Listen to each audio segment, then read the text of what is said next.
Coming up next, so this week in computer hardware, Radeon's HD 7790 versus the GTX 650 Ti Boost. What's the best new bargain GPU? The Swiss have invented the future of Flash. Intel's Pixel Sync, NVIDIA's ridiculous and free performance bump. What's a reasonable price for a gaming laptop? And frame rating is here, and so much more.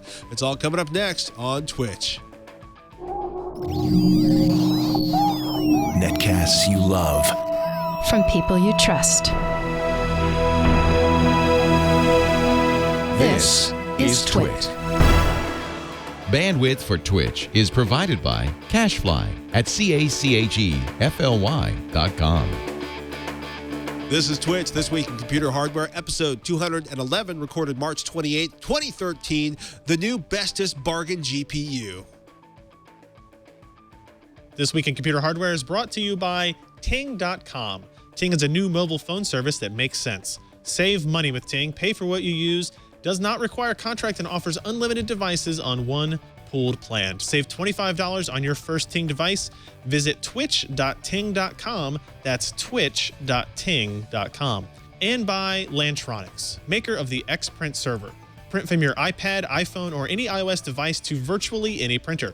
For more information, visit xprintserver.com/twit and enter coupon code TWIT to receive free shipping on your order. Welcome to Twitch, This Week in Computer Hardware, the Twitch show that every week tries to bring you the most important, useful, and helpful news and answers to viewer questions about computer hardware, tablets, and occasionally, when we're feeling kind of edgy, cell phones. Back from his week of glorious golf in South Carolina, Mr. Ryan Shrouts. Your definition of glory is different than mine. Were you outside of your office? Yes. Were you running benchmarks? No. Were you getting your low country food on? I did, actually, yeah. Okay. I fail to see where there is not glory there. You've been to Charleston, right? That's where Yes, I was I at. have. And Charleston. did you go to the Hyman's restaurant, the seafood restaurant? I down there? sadly was unable to attend Hyman's last time I was there. Favorite part was the hush puppies, for anybody that cares to pay attention to that. Yeah, it's we don't get food like that in California. Or We in get Kentucky. Yeah. No? Not really. No. I live that too close really- to Cincinnati. It's not country cooking, right? It's just cooking. So Just drive south a little bit. yeah. Computer hardware, ladies and gentlemen, is what we usually talk about here. Should we start? You know what? We're going to start with you have released, and apparently at the Game Developers Conference this week, had extensive discussions with hardware developers, chip manufacturers about frame rating. We've been informing you about the frame rating benchmarks that Ryan's been developing at PC Per. What is the word now that frame rating is here? So frame rating is here. The word is that it doesn't look as good for AMD's Crossfire as they would like. Dun, dun, dun. Right. Define not look as good. Bad. It's so for the quick summary, the frame rating is rather than using a piece of software on your test system to capture performance data, we're actually sending the output of that system to a secondary system that has a very expensive capture card and very fast hardware, record the data with some colored overlays, and then we analyze that data in post-processing to say, okay, how well does it perform? And we're looking for a couple of things. We want frame rates to be smooth. We want them to be high. You always want your frame rates to be high because high frame rates mean you're getting potentially better animation and potentially better frame or input control, right? So the more often you see frames, the more often it's the game engine is reading what your mouse and keyboard are doing. Okay. But what's maybe not as obvious to many people is that you also want those frame rates to be consistent. You want the frame rates to be even in terms of their delivery. And what we found is that the most popular piece of software for performance testing is Fraps, and it records frame rates and frame times, but it records it at a much different point in the gaming pipeline than we would like. It happens very, very close. Basically, as soon as the game engine says, I'm done, and it sends off the frame to the operating system and DirectX and the driver and a whole bunch of other stuff that happens before it actually gets displayed. That's what Fraps measures. Our method measures what is on your screen. You don't get any more real world than that, right? We are physically recording what is sent to your monitor. And as it turns out, what Fraps sees, and yeah, that graph shows it perfectly. So where it says Fraps measures this, that is the present interval. And what we are measuring now is T-display, which is right at the end point. and it shows different results. So when we're looking at this graphics here, so we basically have the game is loaded into physical memory and the CPU and the cache on the CPU. If we pull that graphic back up again, essentially something happens in the game. That's where Fraps measures it. In real life, it goes from that happening in the game engine to the graphics card, the GPU driver, and then actually getting physically rendered out to memory, and then from the memory to the memory buffer. It's crazy, actually, how many steps are between something happening in the game and the frame actually showing up in your monitor. Most people have zero idea of the complexity that happens, and there's really two important times. There's the game time, and then there's the frame time. And frame time is anytime a frame is actually displayed on the screen for the gamer, and the game time is what the game engine thinks the time iterations are. And when those don't match, you have what's called a rate matching issue, which is a very not popular, but a very long-standing mathematical problem. You have these two rates, they don't match. What's the best way to kind of merge them? That's how you get into like video interlacing and 442 and all that other different kind of stuff, pull down and things that you've probably seen options for that I have very little background on in coding and that kind of thing. So there's all kinds of problems, and basically we started down this path to better evaluate graphics performance and to try to prove that things were working correctly or prove that things were not working correctly. And the good news is for single GPU situations, it looks really good. The AMD cards, the Radeon 7000 series looks good, and the GTX 600 series look good.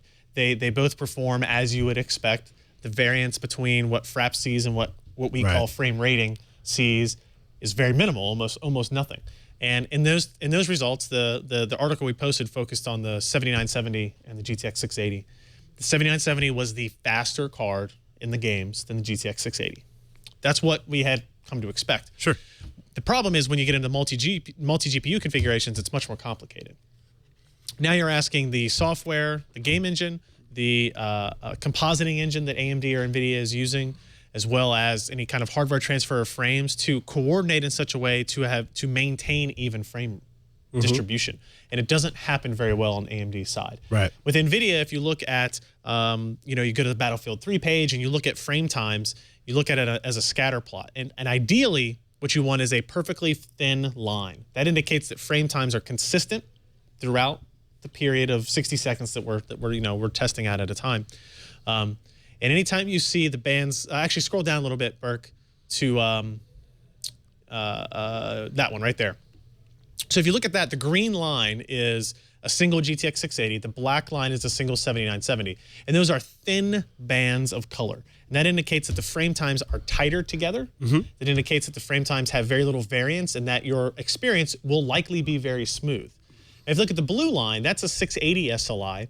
And notice that it's thicker than the single GPU. Got it. It's lower. We're measuring frame time. So lower means better frame rates, more frequent frames being displayed.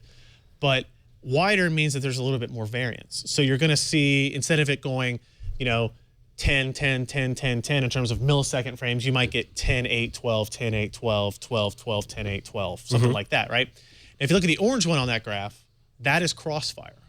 That is two 7970s running together, and that band is very wide in many cases, and that causes a big problem with stutter. It causes a bigger problem with perceived frame rate because those frames that are basically at the bottom of that graph, that are almost 0 milliseconds, show on the screen for a handful of scan lines at a time, meaning you are never actually perceiving that frame. It can still benefit you in terms of input latency, but you'll never actually see that frame. So if you go back to that and go up one more graph, I'm sorry, Burke, and show this observed FPS, which is a metric that we kind of created around this, it will show you what we think the actual frame rate of the game looks like. And yeah, so that's Fraps, and if you go down, watch where the orange line moves. If we scroll down to the next, there we go. The observed frame rate. And notice that the orange line has now come down quite considerably because we're taking away those what we call runt frames and that kind of stuff. And this happens on Battlefield 3, happens on Crysis 3, happens on Sleeping Dogs, does not happen on Dirt 3, does not happen on Skyrim, does not happen on Far Cry 3. So there's some interesting things going on, and I think it comes into play where if the CPU is a bottleneck on the game, the GPU is pacing itself out, the two GPUs are pacing themselves out. when the GPU is a bottleneck, there's something else going on. NVIDIA is doing some hardware-based frame metering that AMD is not doing, and the result is all that data that we're seeing. And it's you mentioned that we had lots of conversations with people about it, right? We talked with NVIDIA about what we saw, and we talked with AMD about what we saw, and AMD's not happy about it, obviously, especially considering at GDC they kind of preview their new dual GPU graphics card, which will fall directly into this pitfall. And so there's still a lot of research to do, to measure specific stuttering, to measure input latency, and all this other kind of stuff. But so far the feedback has been surprisingly good on the article. I don't want to say surprisingly, but surprisingly unanimously good. Even though people, it's while a huge you're article, expected to be publicly savaged, mocked, and pilloried for walking away from all that is glorious in frame rates. When you get your story posted to 4chan and you don't get called derogatory terms almost immediately, that's probably a pretty good sign. Or the sign that the end times are here. We should go home to your families immediately. 4chan was nice. The end times are coming. They were like, hey, this is actually really interesting stuff. This is cool. This is good information. And I was like, oh, okay, well, that's a good sign. Or a terrifying sign. One or the other. It's awesome, though. I don't know. We only showed documentation or results from the 7970 and the GTX 680.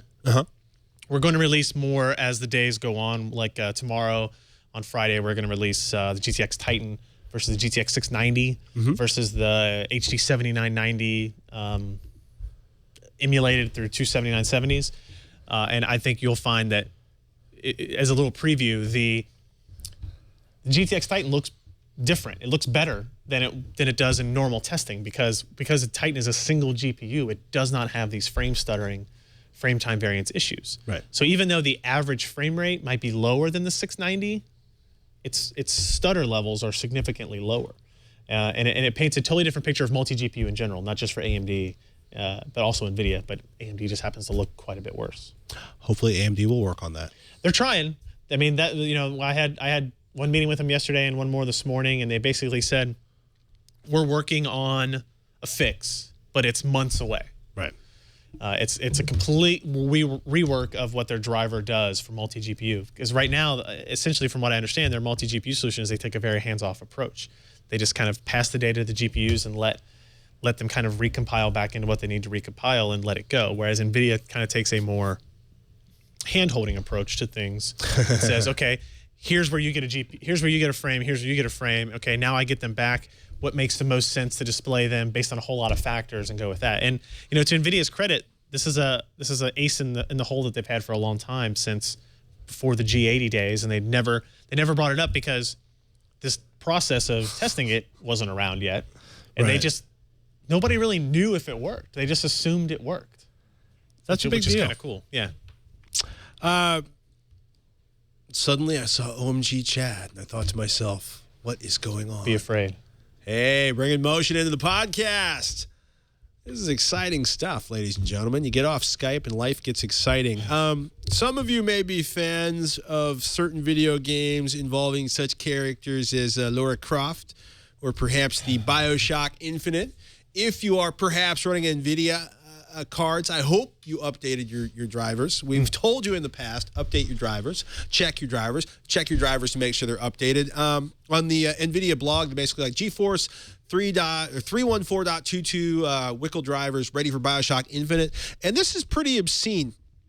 The new driver, quote, featuring performance optimizations of up to 41% in BioShock Infinite and 71% in Tomb Raider. They had some hair issues. In Tomb Raider. Yeah. So if you're looking to see Lara Croft's hair rendered in its full glory, you might be running AMD, but it's pretty crazy. GeForce GTX systems, basically single GPU and SLI performance improvements of up to 30% in Civilization 5, 22% in Sniper Elite V2, 12% in Sleeping Dogs, SLI profiles from Dungeons and Dragons, Neverwinter, Resident Evil 6, Sniper Elite, Nazi Zombie Army, blah blah blah blah blah blah blah blah blah blah blah blah. Update your driver. NVIDIA, AMD. Update your drivers, kids, because go ahead. What's interesting about this is AMD has done a very good job recently getting like the big games as their kind of pack ends. Tomb Raider, Far Cry 3, Crysis 3, Right. Bioshock Infinite. Those were all AMD titles, essentially. AMD marketing-based titles. And NVIDIA had a big issue with Tomb Raider when it came out, where there were some performance issues, and they basically said that the developer withheld the latest version of the game before release. But you look at Bioshock, that day of release driver shows a 40% improvement over the previous version of the driver. You know, it takes a lot of work to do that. And it takes a lot of dedication to, even though it's your competitor's title, to spend the time and make sure that it works correctly for all of the GeForce owners and that kind of stuff. AMD or NVIDIA, nobody nobody running a GPU company wants to have their neighbor be like, hey, Bob, my son saw his game on another person's machine with the other brand of card and was terribly disappointed. Yeah. You know what I mean? Like nobody wants to be that guy with the card that runs like crap. Yeah, that would be bad too. Right. Yeah. What is not bad, there is a new champion at the $149 level. If you are like, you know, I thought onboard graphics would be okay, but then I played a video game and they weren't okay anymore, or you just don't have $300 for a GPU. AMD's Radeon HD 7790, pretty cool, pretty low cost, and pretty much the card to buy at $150. Or are you going to argue with me about that?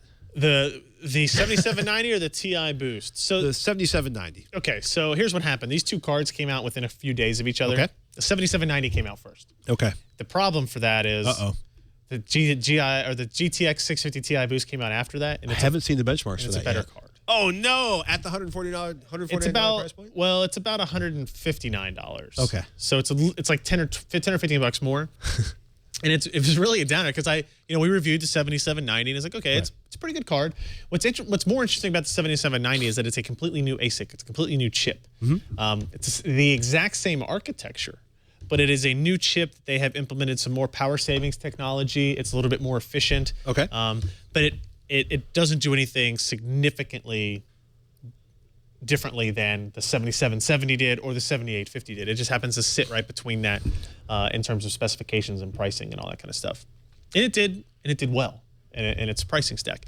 But as these things often happen, they were released in pairs. And the 650 Ti Boost turns out to be a better card overall. Like 10% better, 100% better, 20% Not better? 100%. I'd say it's probably closer to 20 or 25%. Okay.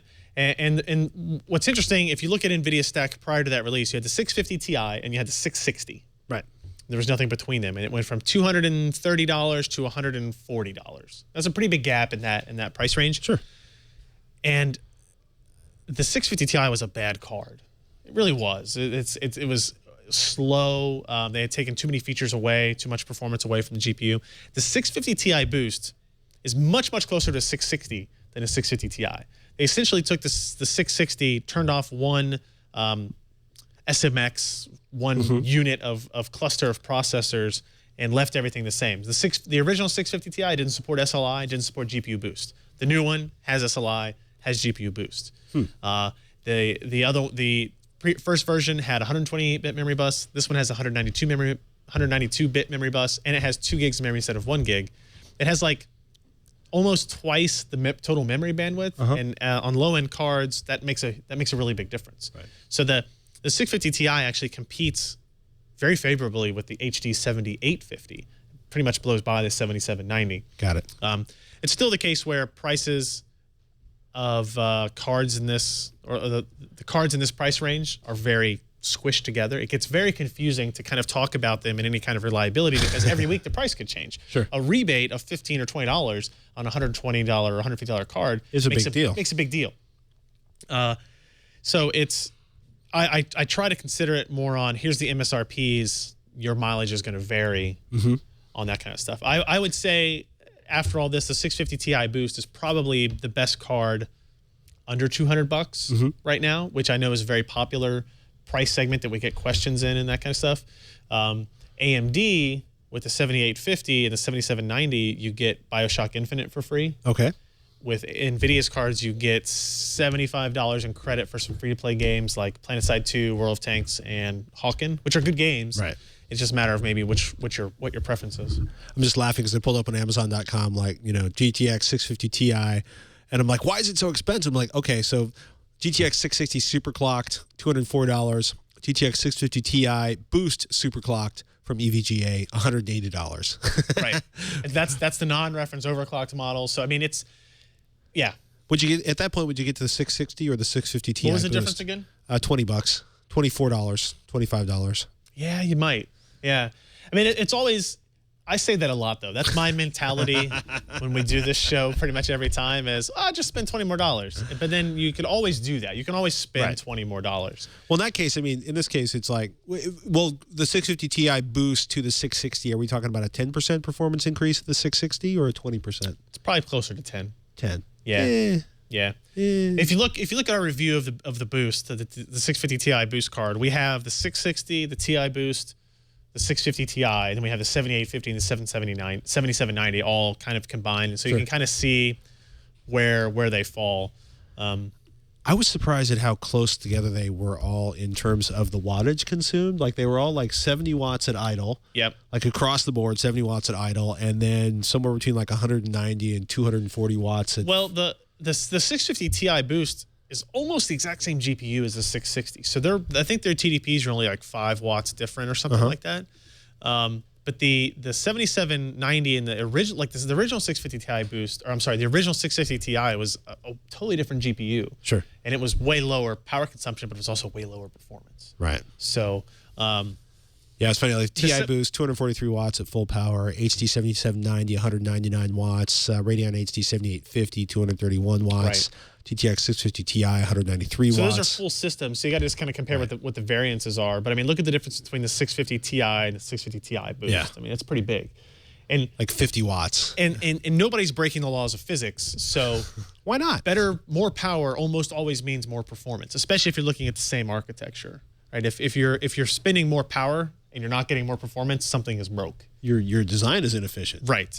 Yeah. And there are cases where that happens, where the long tail of performance trails off. But speaking of the long tail of performance, what's going on with the ARM Mali graphics? Who got a chance to interview them, and what was the word on? So that? Josh got to interview one of the leads of the Mali graphics architecture, and this is kind of more of a beginning series for us to learn about. We want to have as much information about the mobile side of graphics and computing as we currently have on the desktop side. I feel like we have a very good understanding of what goes on the desktop side. I think you do. And we want to be able to do that as well. So this is kind of, for us, an introduction. And we thought this is actually really cool information. There's no point in not sharing this with our readers, that I think a lot of people that read PCPro.com and watch Twitch and listen to us know a lot about discrete graphics, know a lot about desktop graphics and mobile or notebook graphics, I'll call them, but maybe don't know anything about SoCs and how the graphics interplay with that and all that kind of stuff. So it's a good introductory kind of overview of what ARM does, what Mali is, what parts use it, how it maybe compares to stuff like Tegra and Snapdragon and all that kind of deal. So, because we all know that the tablets and the phones are taking over our mobile lifestyle. They are. Any big surprises in that interview? Nothing dramatic. They're not making any kind of new announcements or anything like that. It was more of an informational piece for, again, what I think we're going to be doing a lot more of kind of going forward is let's make sure everybody has the right base of knowledge before we start talking more about it. Now that PC Pros managed to upset the entire graphics community with its new benchmarks, it's moving on to upset the entire mobile processor community. Whatever you got to do. Hey, man, I said that with love and affection. I also have love and affection for our sponsor, Ting, ladies and gentlemen. Hopefully you've heard about Ting. If you haven't, let me tell you a little bit. It is a no BS mobile service. They're the MNVO. They resell Sprint service, but they do some really, really interesting stuff. It's the nationwide Sprint network that's sold to you by Ting. And, if you're paying attention to a certain major network that talked about their new no BS system these days, they were kind of following Ting's examples. No contract, no early termination fees, no surprises, no bogus BS in your phone bill. And it's really exciting. So what Ting does is they resell the Sprint network. I mentioned that. You buy your hardware, so you own your hardware. I bought my modem, my wireless modem, my portable hotspot for $50, and for $6 a month, I have I get 100 megabytes, I think, for $6 a month, maybe $9 a month for 100 megabytes. If I don't use my modem that much or at all in a month, I pay like $9. If I use it a whole lot, I pay a little bit more because they have sort of, extra small, medium, large, extra large pricing plans. And the idea is that you pay the minimum. If I'm signed up for extra large, but I use a small amount of data, they roll over the extra data I didn't use. They give me credit for that. It's pretty cool. You don't use the service, you get credit for it. So it actually is to your advantage to choose like the extra small plan, the NADA plan or the small plan. And then if you don't use that 100 megabytes, if you don't use that 100 text messages, you don't get charged a bunch of extra. It's a pretty clever system, and it's pretty clever because it's designed to work for you. They have this amazing website that makes it easy to track on who's using what. You can have multiple phones on a single account, and each device you add is just $6. So if one of your kids who barely talks on the phone but uses a ton of text messages, you can, there's nothing worse than signing up and we signed up for a family plan, and one of the people in our family never talks on the phone, but they constantly use the text message. So I feel like the $35 or $50 we're paying for their cell phone service is completely wasted. So the idea is that you buy your hardware, you get a decent deal. Ting answers the phone, and they did. When I wanted to figure out if I could attach a particular Sprint device to Ting, I called up the phone. They looked it up. They told me sadly they were not currently able to bring that device to Ting, but they may in the future. And then I got a nice emailed summary. So it's weird. That was one of the things that major carrier was talking about this week, that Ting's already there. The idea that you're paying them and maybe they should give you decent service. Weird. Unsettling. Inexpensive. Which is why you should probably check out twitch.ting.com, save $25 on your first Ting device, and get on board a less painful, less expensive, less irritating, more awesome phone service. We want to thank Ting for sponsoring this edition of Twitch. And if you would like a fat little discount, do us a favor, go to twitch.ting.com, save $25 on your first Ting device, buy a phone, buy a modem, get your mobile computing on for less money. And by the way, they do have their Bring Your Own Device, the BYOD program is in place, and you can learn more about that at ting.com. Well, that's good. Just do us a favor, sign up at twitch.ting.com. Definitely. If you decide to join, you'll get a discount, we'll get some credit, and we'll get to keep bringing the show to you. We get to keep making the show, which hopefully they want us to do. That would be nice. Yeah, well. We sponsored this show in the hopes that it would go off the air. Viewers. Oh, okay. I was confused, Ryan. I get that way. It happens. It happens. We should take a moment here. It was funny. You are in town for the Gaming Developers Conference, the GDC. Sure, why not?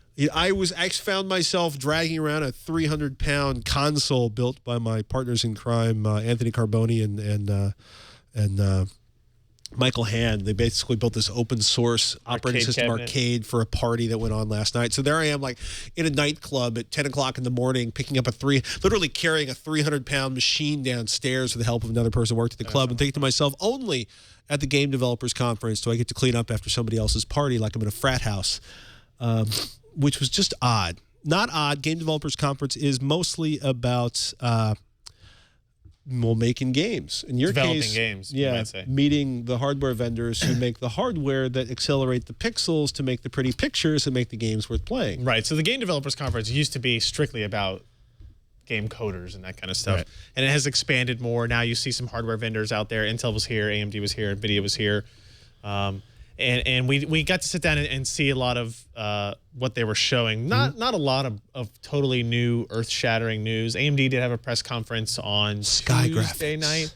Right, so they announced Sky Graphics, which is Sky Radeon or Radeon Sky. I don't remember which one it was. So it's their answer. It's their solution for cloud gaming. Right, so they basically are saying, if you're going to build a cloud gaming system, we believe the Radeon ecosystem is the best. Now we have Radeon-based cards for you to use in those servers. There's nothing wildly new about the hardware. It's the same ASIC. It's the same GPU. They got the same memory systems and all that kind of stuff. Is it all about middleware? I love saying middleware whenever I can. It makes me feel like it is. It is unfortunately all about middleware. So if you look at what NVIDIA's stance is and what AMD's stance is, the NVIDIA one is Grid, and they're going to make the hardware, they make the server, they make the rack mount servers, and they're going to make the software infrastructure to interface between a service provider and a gamer. Right? They think they can optimize the entire pathway. AMD, as they usually do, attempts to take what they call a more open approach. Right? Let's get a bunch of our partners involved. So they're saying, if you're going to build servers, we have all these Radeon cards. If you're going to make software to stream games, we will help you with that. Here's 4 partners that are looking at it. CNow, Otoy, those kind of guys. But they're much less involved in creating the entire package. Right. And there's positives and negatives to that. I think the idea of an open system makes sense. It makes people feel better about it, but it also means longer outlook for integration. NVIDIA's like, we're gonna own a turnkey solution that you can start now. Correct. All you have to do is give us all the money. And AMD's like, we want to sell GPUs, and maybe some of the intellectual property we'll charge you for that'll allow you to use those to accelerate your weird little offline games. Yeah. Since you aren't clever enough to build a big computer and put it in everybody's house and use our awesome freaking cards in it. Right. So, and we'll let you figure out most of the problems, and here are our partners that'll help you figure out that problem. Yeah. I mean, it's basically money versus development cycle. Is that kind of the more money, shorter development cycle, less money, longer development cycle? Am I oversimplifying? Maybe a little. I mean, I think both companies want to make money. Yes, I would agree. But I think NVIDIA is more willing to put their own marketing side behind it, their own software side behind it. AMD is looking at it, and as a company financially, they don't have a whole lot of flexibility to make huge investments in new markets right now. So, but they just want to make sure they're not losing out. Right? If NVIDIA has its cloud technology for a year and AMD has nothing, not only is it going to look bad and they'll probably lose some sales, it's going to look bad to investors and that kind of thing in the short range as well. So I don't, both for NVIDIA Grid and AMD Sky, it's kind of like, great, there's no real usage in America yet. Like there's no North American partners that are reselling the service. They're all demos that you see in closed environments and all that kind of stuff. So it's, and I don't think for the majority of people that watch this show, cloud gaming is going to overtake what you do with your PC or your console or anything like that anytime really soon. So, speaking of which, I think Ouya's launch party is tonight. That'll be interesting. Yeah, that's right. That is. Yeah. On a completely different note. One other big announcement from GDC on the hardware side of things, Intel's Pixel Sync and Instant Access. So, how to say this? Haswell's coming out. Right. And it will have a new generation of their Intel HD graphics on it. Intel's big stigma on the graphics side has always been they don't update their drivers enough. They don't work with game partners enough. They don't necessarily have the best reputation for having games run out of the box and that kind of thing. So they're trying to address that. These two features are extensions to the DirectX 11 stack that will do unique things. Pixel Sync, let's start with Instant Access because that's easier to understand. Instant Access will allow the CPU to read GPU memory and vice versa. Oh, interesting. Right, so that's good. That's what AMD has been trying to do with heterogeneous computing, and it will hopefully improve things in terms of how performance works that way. Pixel Sync is more complex, and I guess I'll just kind of say what it attempts to do is reorder operations so that transparencies are less impactful on performance. Right. And it's something that several major game developers have been asking for a long time, and it's not currently in DX11 or 11.1. So they said, well, we'll make something that is more efficient for our particular architecture. Okay. Now it will depend on people actually implementing support for both of these. And Intel has some say in the matter because they're Intel, and they have a huge market share. Right. But it's almost like cheating, right? Because you can't buy a computer today that's an Intel-based system that doesn't have one of their GPUs in it. Even if your laptop has a discrete GPU or your desktop has a discrete GPU, it also has an Intel GPU in it 99.9% of the time. So, they were quoting Steam hardware survey results and that kind of stuff, and that's a little bit taking advantage of the situation. But, they're saying that again. They're saying again that they want to be involved in the gaming market, that they want to prove that they're going to release drivers. They want to show that they're going to support these software developers. And I don't want to sound like Nike. Just do it. yeah, I would like for them to just actually live up to it for like a year. All I'm asking for is a year. Okay. Right? So when It's not like they don't have the money. Exactly. When Sandy Bridge released, they talked about the same thing, and they showed a couple of games, and then we never heard from them again. Right? Now, here comes another architecture. We've got a new faster graphics option, and so they showed off Rome Total War 2, and they showed off Grid 2. And they're like, look, we're supporting these software partners. Both of them. And they love us because we had them come to our press conference and say that. And it's like, okay, that's great. What about Far Cry 3? Can I play BioShock Infinite on it? What about BioShock Infinite? Like, what about Skyrim? You know, they released 7 major driver revisions since Sandy Bridge came out. Not Ivy Bridge, Sandy Bridge. How long ago was that? 3 years? And what? NVIDIA's done 7 releases in the last 4 months? Probably, yeah. And AMD too. Similar? Yeah. So, I mean, it takes more than just saying it, and they have the resources to do it. I honestly don't know what their problem is. I don't know why some executive who maybe there's a new guy there named Richard Huddy who came from the AMD graphics side. Sure. And maybe he'll sit down and say that exact thing. Just do it. Stop talking about doing it and actually spend the time to do it. And tell people that you're doing it. If you're Right. fixing game performance in drivers, go tell people about it. How many times have people ever updated the graphics on their the driver on the integrated graphics? Probably not enough. Probably never, right? Like, Yeah. I mean, I've had multiple Lenovo ThinkPads with integrated graphics, and never once have I ever updated a driver. Are you suggesting that Intel's marketing campaigns around gaming and integrated graphics are all a lie so that the common computer buyers will think they might someday be able to play a game on their notebook even though they really won't? I just feel like there's some manager inside Intel that really wants this to happen, but for years and years and years, his boss has been like, that's a good idea. And then he's like, that's not making us any money. Stop. It could make you money. Right? Well, it would also make you money if the problem is it's not going to make graphics any are money better. because Intel's going to win by default. That's what they think. Ah. Right? So why invest money if you don't have to? I guess is kind of it would be their thinking from a business So standpoint. everybody should stop buying Intel until Intel agrees to do better gaming graphics on Yeah, CPUs well, we good know luck aren't with really that. good for gaming. Good luck with that. Good luck with that.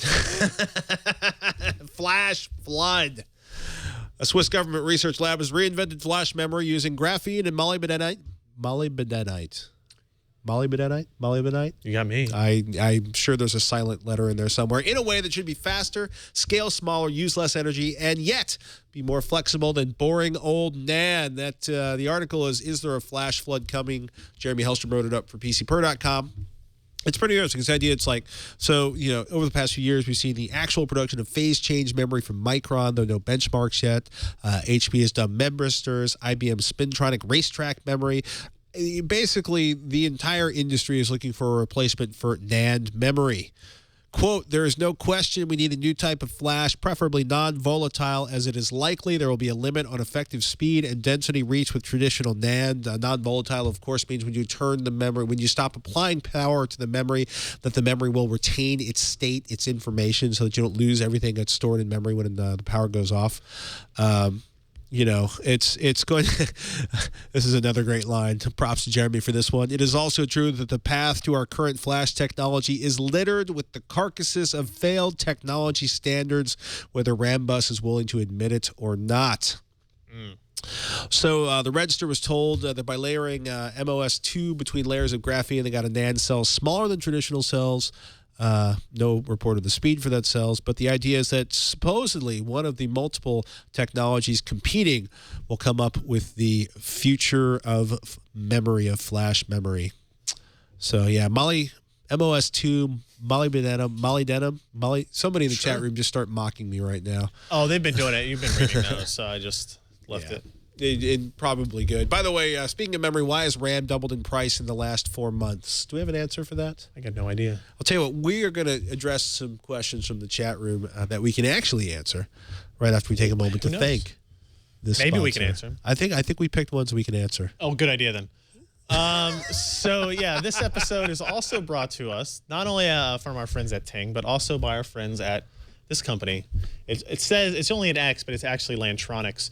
They are the makers of the Xprint server. Now, the Xprint server is, as I open up this box, a tiny device that has a lot of great features. So if you've ever wanted to print from your iPad, your iPhone, your iPod Touch, if there are other iDevices, probably those two, this is the device you need. So if you don't have an AirPrint enabled printer, you might have noticed you have to do other things like download applications. You have to download some extra software.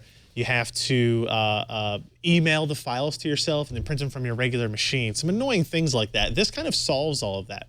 So this will let you use any printer that you already own, USB or network, and print straight from it. So you can print directly from the iOS native menu, no apps to buy, no software to load. It's compatible with at least 4,000 top brand printers. It's easy to use, automatic setup. I mean, the setup on this is really easy. So if you look at the device, it's fairly light. It's fairly, you know, there's not a whole lot to it. But if you look at the connections, there are 3 connections. There is a USB connection, there's a network connection, and there's a power connection. And literally, if you have a network-based printer, you plug in your Ethernet cable and you plug in your power cable.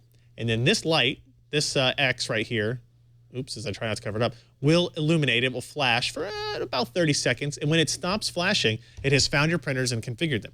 Now all you do is you turn on your iPhone, your iPad, go to something that you want to print, go into the native iOS menu that will say print to AirPrint, and then you select a printer on the network. I mean, we got one of these in our office at home and literally plugged it in. It found the 2 printers and we could print to either of them immediately. One Xprint server supports multiple printers and virtually unlimited iOS devices. It allows your USB printers to be shared on the network as well. So if you have a USB printer, you can plug it in here. I think it'll support multiple through a hub as well, or definitely will.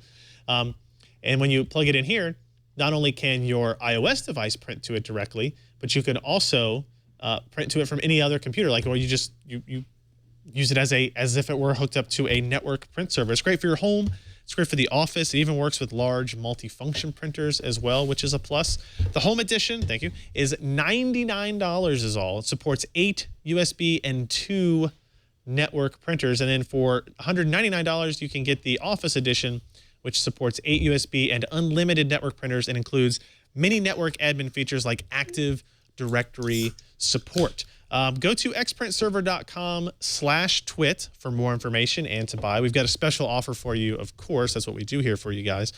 If you use the code TWIT, T-W-I-T, you'll receive free shipping on your order. So you can get the home version for $99 or the Office Edition for $199. That's xprintserver.com/twit. And at checkout, use coupon code TWIT for free shipping on the order. We thank Lantronics for their support of This Week in Computer Hardware and the entire TWIT network. Woo. So Intel Haswell, is Intel Haswell getting DDR4 memory? No. Okay. See, I like this. Rapid fire. I can do this. I can't say for sure that it won't ever, but all the details that have come out have been that it's going to be DDR3. Because that was one of the speculation in the chat room as well. Haswell's getting DDR4 memory, so the memory manufacturers have stopped manufacturing DDR3, which is why there's been a reduction in the supply and therefore an increase in price. I would have heard more about that by now, and I would have been able to talk about it. I don't think it's going to happen. Maybe Ivy Bridge E will. Maybe. I doubt it though. Like, hold my breath. Yeah. DDR5 going into GPUs. Actually, I'm kind of curious. You know, I was thinking like, you know, Windows 8, people buying more memory, but memory prices have gone up a bit. It's possible that maybe memory vendors got tired of the cheap prices and just stopped ordering more from Korea and Japan and Taiwan, and as will happen, prices will kind of go up. It's still not expensive though. Yeah. I would guess. Well, right? it's also.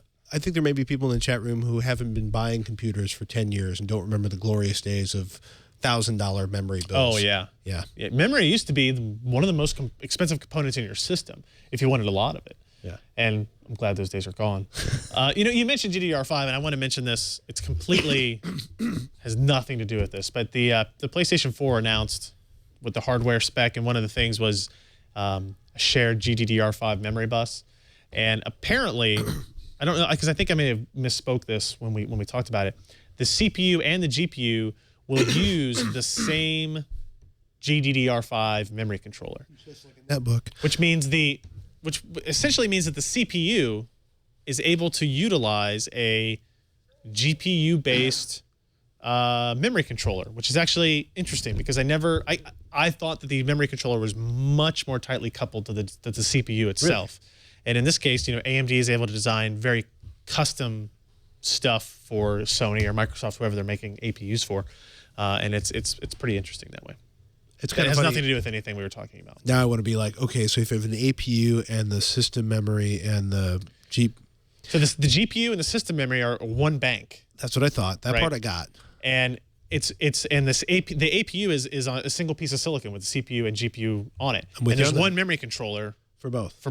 Right. And on current PCs, that is a DDR3 memory controller. But on the PS4, it will be DDR5. So that'll be faster memory. Significantly faster. Because one of the biggest bottleneck for APUs is memory bandwidth. Because DDR3 is significantly slower than DDR5. Right. Significantly lower bandwidth. And if they're able to run, I tried to ask them about this and they wouldn't answer because they're like, that's all up to Sony to decide when they want to talk about it, essentially. Was how is CPU performance affected by the move from DDR3 to DDR5 memory? Hopefully it goes up. Well, the issue with DDR5 is it's every time you go up in a DDR class, essentially, you are increasing latency, but also increasing bandwidth. And CPUs are much more sensitive to latency than they are bandwidth. And GPUs are much more sensitive to bandwidth than they are latency. So I'm curious to see what the balance is going to end up being on that, if that turns out to be the case. And you're also assuming a balance and not just a random decision. Yeah, I am. Being obnoxious. Niche says, do you guys think Haswell processors will increase performance at least 20% over Ivy, or is Intel going only for lower power consumption? I don't think Intel's only going for lower power consumption, but I think you're looking at roughly 7% improvement, 10% improvement. On the CPU side, yeah. With a modest power reduction? There will be some power reduction. I don't really know. It's using the same process tech, so I don't think it'll be dramatic. Right. But maybe there's more different. There are more unique power states in Haswell than there were in Ivy Bridge or Sandy Bridge, which means connected standby can now be run on a Haswell processor. So if your laptop goes into standby, now you know how your phone is in standby. It can get messages, it can get push notifications. Like I said, your laptops are going to be able to do that. Whereas they are not. Ivy Bridge doesn't support that technology. So you'll save battery life that way. And with the different power states, you'll be able to save some battery life. There will be, on certain SKUs, there will be significant performance improvements on the GPU side, 50% or more, I'm sorry. But on the CPU side, I don't expect it to be more than unless they increase clocks, IPC, the instructions per clock, your performance clock for clock will maybe be a handful of percent more. More better. Percent. God, man, I'm doing really well with the language today. You and more me better. with the English. Yeah. Sadly, it's our both the primary language we speak. The Chewmeister. What is a reasonable price for a gaming laptop? Somewhere in between $800 and $4,000. Really depends on A, how much performance you want, and B, how much money you're willing to pay for it. Because some people are quite happy playing Bejeweled on a $500 laptop. That is their gaming laptop. I kid. Yeah, no, you're right. It's true. Some if 1,500, 2,000, I'd say that's pretty typical. Like you can get if you go to the Alienware M17X with dual GPUs and dual hard drives. I mean, you can spend $3,000 or $4,000 easy. People do, and they do. That's why they still make those. But I'm trying to think. There was an MSI machine that came out. It's older now. It's probably not around. But it was like a $900 machine that they sold at Best Buy. It was really relatively good for gaming performance. Mm-hmm. I think now, one that's kind of come up in conversation many times is the Lenovo Y400 or the Y500, mm-hmm. And it's a larger screen type. Here's a GTX or GT660M or something like that. Right. So I would still actually look at MSI laptops. They're not very popular in the U.S. Yet. There's that not doesn't a whole mean lot they're of resellers. bad. It just means they're not popular. No. Because they're all being built by the same companies in China. It costs a lot more money to sell your machine at Best Buy than it does to sell it at Newegg or Amazon. And MSI has done a good job of balancing cost and performance. Mm-hmm. And if you're looking for a machine that will have like the latest GPU, MSI is amongst the first to have it. So like if you want a mobile GT X680M, they will have one. that kind of stuff. It's funny. I'm looking at the Alienware website, Dell.com/US/P/Alienware, and it's like the M17X starts at $1,500. And for $1,500, you're getting, oh my goodness, don't you love it when the specs just completely turn to a white sheet of pixels? I'm going to assume that's my notebook and not the website. And not the website. But it's funny, right? So the entry level is like a Core i. No, hold on, let me pull it up because there it is. So Alienware M17X entry level is $1,500. Running Windows 8, third generation Intel Core i7. The 3630QM. Windows 7 is standard. Windows 8 is optional. This is a 17.3-inch wide HD, 1600 by 900 screen. 6 gigabytes is standard at $1,500. A 500 gigabyte hard drive. A 2 gigabyte GDR5 NVIDIA GeForce GTX 660M for. Let's see, $1,879. You go up to 8 gigabytes of dual channel DDR3, same processor, and a GDDR5 AMD Radeon AT7970M.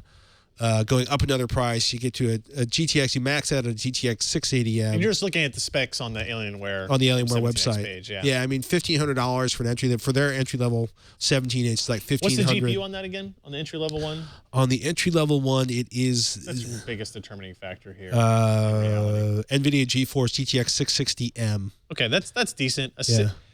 The model numbers don't match up evenly with desktop parts. So the 660 is probably closer to the performance of a 650 on the desktop. So know what you're getting into. And a 680 is actually more like a 660 Ti type of thing. And there's actually, I think there's a new one called the 680MX, which is like actually a 680. That's pretty funny. Yeah, which is really impressive. So I mean, you can go back and forth a lot on these.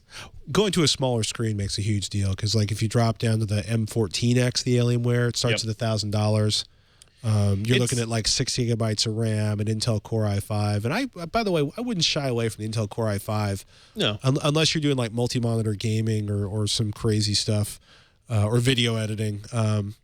It's kind of funny. So $1,000. I really like these M14Xs. It's a nice notebook. They're nice looking machines, and they're not enormous. Yes. And 17 inches sounds small until you're trying to physically carrying it. And 18 inches doesn't sound that much bigger than 17 inches until you're carrying it. Yeah. But the $1,000 14-inch Alienware, you're looking at, let's see, 1 gigabyte GeForce GT650M.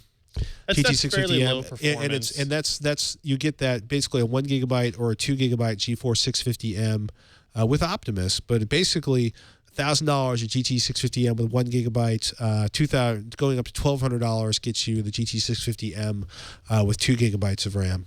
The concern I would say about going with something like a 650 on a mobile is if you plan on connecting it to an external display, that GPU is not very powerful and it's going to show. Right, that's why I would say look for the 660 or above on the mobile side, or look for AMD's 7900 series or above on the mobile side. If you plan on connecting it to an external monitor, if you're going to play on a 14-inch screen, that's fine. Right. But if you want to play it on a 22-inch monitor at 1080p or even bigger, then you're going to want to make sure you have more gaming performance. I would like all the performances behind it, but it as with laptops. You pay more for extra battery life and you pay more for performance than you would on the desktop too. Mars Worm, Ryan, 2 GTX 680s or 1 GTX Titan? Yes. Ryan, is it true that the GTX 690 is faster than the Titan? Okay, well, we can combine these. Okay.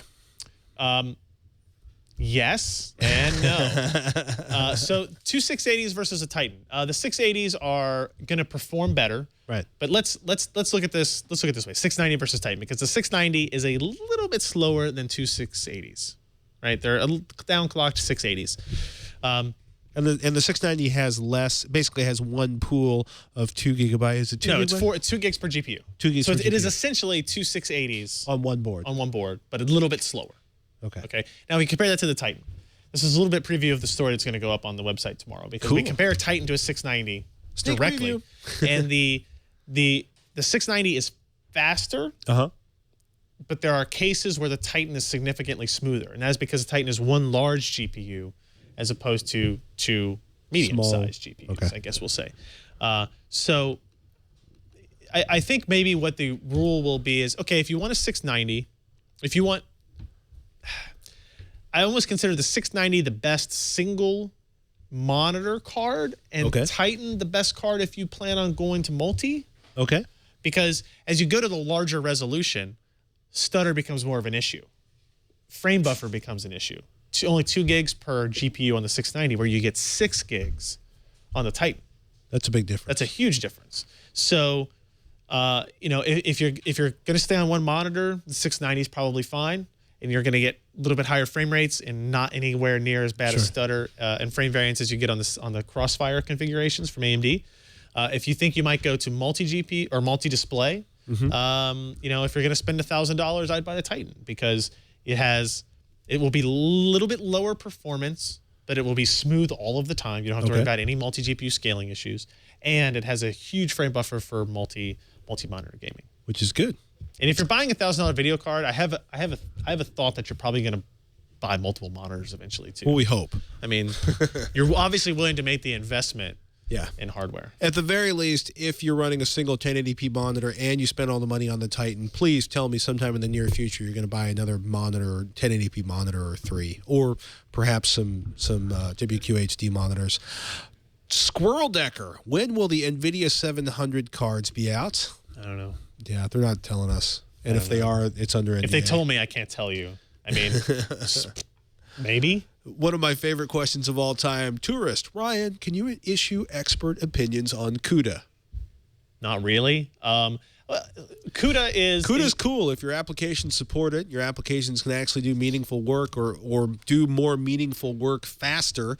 I wish it didn't exist. Oh. I wish. Whoa. CUDA was around before OpenCL. CUDA I'm not going to issue an expert opinion, but I'm going to issue a strong opinion. Mr. Ryan Trout. CUDA was around before GPU computing was a thing, and CUDA was a necessary evil at the time to get people to program for GPUs. NVIDIA created a programming language around it and said, we're going to give developers the tools to build this.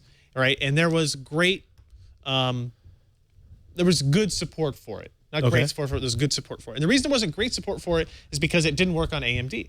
CUDA doesn't run on AMD, CUDA doesn't run on Intel, CUDA doesn't run on anything but NVIDIA. And that's great for NVIDIA. It's not great for everybody else. OpenCL is very similar to CUDA in terms of implementation, and it does the same things. And if you have an OpenCL application, it could in theory run on a GeForce card and a Radeon card and an Intel integrated graphics processor graphics type technology. So I don't want to say that I don't wish it existed at all. I would say that I wish NVIDIA was putting more emphasis on converting that base into OpenCL. But there's no benefit to them. If there are people locked into the CUDA ecosystem, then they want to keep people in the CUDA ecosystem. Somebody in the chat room saying CUDA is an open language. Sure, I can learn it, but I can only run it on one specific piece of hardware. And that doesn't make it open, right? So it may make it compelling for certain vendors. There are some benefits to CUDA. I'm sure NVIDIA has some things in CUDA that they do a little bit better than you can do in OpenCL because it's their own and they kind of get the benefit of starting from the beginning. But, you know, take TressFX. Guess what it was written in? OpenCL. Because AMD was behind it. Right? And you know what? TressFX runs on NVIDIA cards. It may not run as well as perfectly in this iteration, but it will run on an NVIDIA card. Funny how that works. Guess what? PhysX does not run on AMD cards. It's from NVIDIA. NVIDIA showed demos at GTC of these really cool facial animations and really cool water animations, all CUDA and CODA. Will never run on AMD products. And that sucks. It does. I mean, I've had that stance since the beginning with PhysX. I'm not fighting you. I'm just laughing. I don't know. One last one before we go in a completely different direction. Visual Menace. Is there any cheap Thunderbolt devices that I could use to daisy chain a Thunderbolt display and a Cinema display? Blah, blah, blah. So he just wants 2 monitors and he wants some dummy device to sit between them so that he can daisy chain them? Yeah, short answer is there are no cheap Thunderbolt devices. Especially not cheap ones that have pass-through. Yeah, and that's the big deal, right? Because Thunderbolt's really cool because you can actually... You know, you can have your Thunderbolt monitor, you can have your Thunderbolt drives, and essentially the video the video is for all intents and purposes carried. And let me completely abuse my understanding of the situation. Basically, say the video bandwidth does not impact, say, file transfer speeds, right? Because it's essentially carried in a different part of the cable. Horrible way of describing it. I apologize in advance. But there are so few Thunderbolt devices out, because I'm looking at like MacSales.com, OWC, Other World Computing. Love that website. It is awesome if you are a Mac owner. But it's kind of like funny. You're still looking at, okay, so wait, they now have a 1/2 meter Thunderbolt cable for $30. That's good. That means Thunderbolt cables are now under $50. 2-meter cables, $44. Let's go. Sonnet Echo Express card, 34 Thunderbolt adapter. So you have an Express card adapter. That's not really going to help you out. A 500 gigabyte Buffalo Mini Station Thunderbolts and USB 3.0 bus-powered portable storage solution, $154, discounted from $300. And I'm pretty sure it does not offer. Oh, wait, is it daisy chainable? I'm having this moment where my something has seized the CPU. Beach ball. Mad beach ball, dude. So where Thunderbolt? Hold on. Oh, I don't. No, that's no daisy chaining. Nope, no daisy chaining on that. You know So the only device I have that has a daisy chain on it is the Pegasus R4, and that's like a $1,300 RAID array. So not ideal. Don't do that. Is there any monitor with built-in daisy chaining ability? Sure, the Thunderbolt, I think. The Thunderbolt display. Is that what he's using? Apple The Thunderbolt. Apple Thunderbolt display? Oh, okay. If he's using that, then it has pass-through on it. Because that's how I did our initial testing, I think. Yeah. Daisy chain a Thunderbolt. Oh, he's got a Thunderbolt display and a Cinema display. So he should be able to do that. He should be able to connect the Cinema display to the pass-through of the Thunderbolt display, right? That would sound right. I mean, there's Unless a Thunderbolt unless display it's an sitting over older- there. I could go check. Maybe it's an older Cinema display that doesn't support Thunderbolt. But see, the last monitor only has to support Mini DisplayPort. It doesn't have to do Thunderbolt. There you have it. Only the pass-through devices have to have Thunderbolt. So Mac, Thunderbolt to Thunderbolt display to Cinema display. Yeah, I think that'd work. I don't know if somebody in the chat room can tell me, but I'm Thunderbolt display has to have pass-through on it. That is their thing, right? If they don't have that, they screwed something up. So there you have it. Last comment, Scott, who's picking on me in the chat, said that NVIDIA had opened up CUDA recently, and AMD or Intel will never implement it, but NVIDIA, in the glory of its open, loving heart. Since the beginning, CUDA has been open in that we'll let anybody else write a compiler for CUDA for their hardware. Go for it. But don't come to us for support. But we invented it all. It's not a good situation. If you'd like to take advantage of our language and develop all the tools to use it on your processors, by all means, NVIDIA gives you this open opportunity. It's not worth getting into that battle again, I guess, but there's just two different companies, there's two different stances. Look at what we talked about with the Sky versus Grid. Look at TressFX versus Physics. Look at CUDA versus OpenCL. There are differences, and there are positives and negatives. This is a lot like the pissing contest that's running between Twitter and Facebook and Google Plus and everywhere else. And it's frustrating, and it doesn't help the end user, and it doesn't help advance the market, but it's part of the corporate strategery. Last point. Monoprice 27-inch monitors are in stock. They were as of yesterday. They were back out of stock by yesterday. But they had 160 of them in stock when they emailed me. Yeah, and they sold a lot of them. And they were gone by yesterday afternoon. I hope I get some credit for that. I think it was awesome. They still have, as of this morning, they still have the 30-inch monitors in stock. Those are like $6-something though, right? Those are like $700 and $800. Oh, okay. The 27s were $380, which is awesome. Yeah, with a warranty. It's in our price range. Yeah, I literally had it in the cart, and I was like hovering. I was like, I have enough monitors. You should have bought it. I have so many monitors though. You have no idea. I bet I've got 8 30-inch monitors. Why don't you send me a couple of your 30-inch monitors, and you can buy a new 30-inch monitor? I'll give you $100 for that. One of those. He's bidding down. That's the wrong way. No, actually, it's the right way for him. Oh, well, all right. He's advanced. Ladies and gentlemen, that's about it for this episode of Twitch. More GPU reporting next week? Yeah, that's pretty much all I'm doing forever from now on, I guess. Tomorrow we'll have, by the time this is up, we'll have the Titan versus 690 versus 7990 / emulating 7970s in Crossfire. And then every other day after that, we'll have another set of data. So 7950 versus 660 Ti, 7870 versus 660, 7850 versus I don't know, 650 Ti boost or something like that. The graphs are already made. I just got to write. It all bleeds together It after does, a while. trust me. I'm so sorry. It's okay. It's okay. There are worse things to do. I could be shoveling manure someplace. Oh, I've shoveled manure. Well, see, I don't want to. Good. So shovel I'll take benchmarks this. instead. What about you? Techzilla.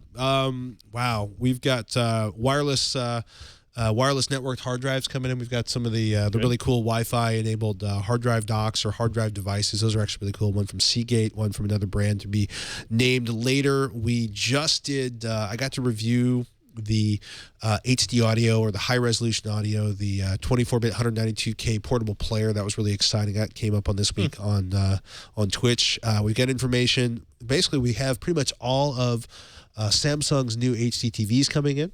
Wow. So one by one, they're going to be coming in for review, and hopefully LG, Sony, and Vizio. So Robert's going to be busy in the testing lab getting this HDTV on. What else did we talk about this week? Home theater PCs, and because we always talk about home theater PCs. It's a regular topic for us, It's a regular too. topic. Yeah. It's funny how that works. They just never go away.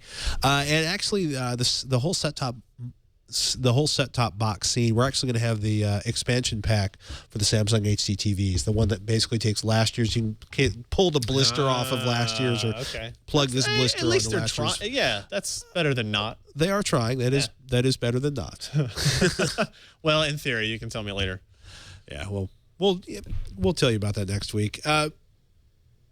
Yeah, I'm at a loss for words, and there'll be viewer questions, and Veronica and Robert, and spring break and mayhem, and probably something involving cleaning peanut butter out of HDMI cables. Follow us on Twitter.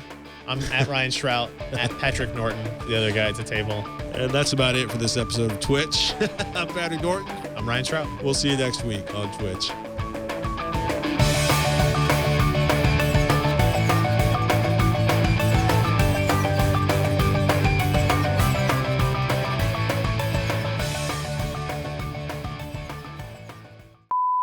Welcome to a special Cinema Amen, Verite brother. version of Twitch, This Week in Computer Hardware. Oh, wow. And suddenly it was MTV Beach House, 1994. Oh, my goodness, in the MTV Beach House, we've got a LAN party going. Ryan Shrout's here with the fat graphics cards. Oh, my goodness, can we make these systems sing? Yes, we can, right after this message from one of our wonderful sponsors.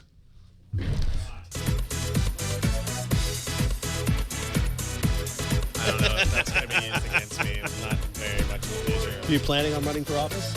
No. Then you should be fine. Woo!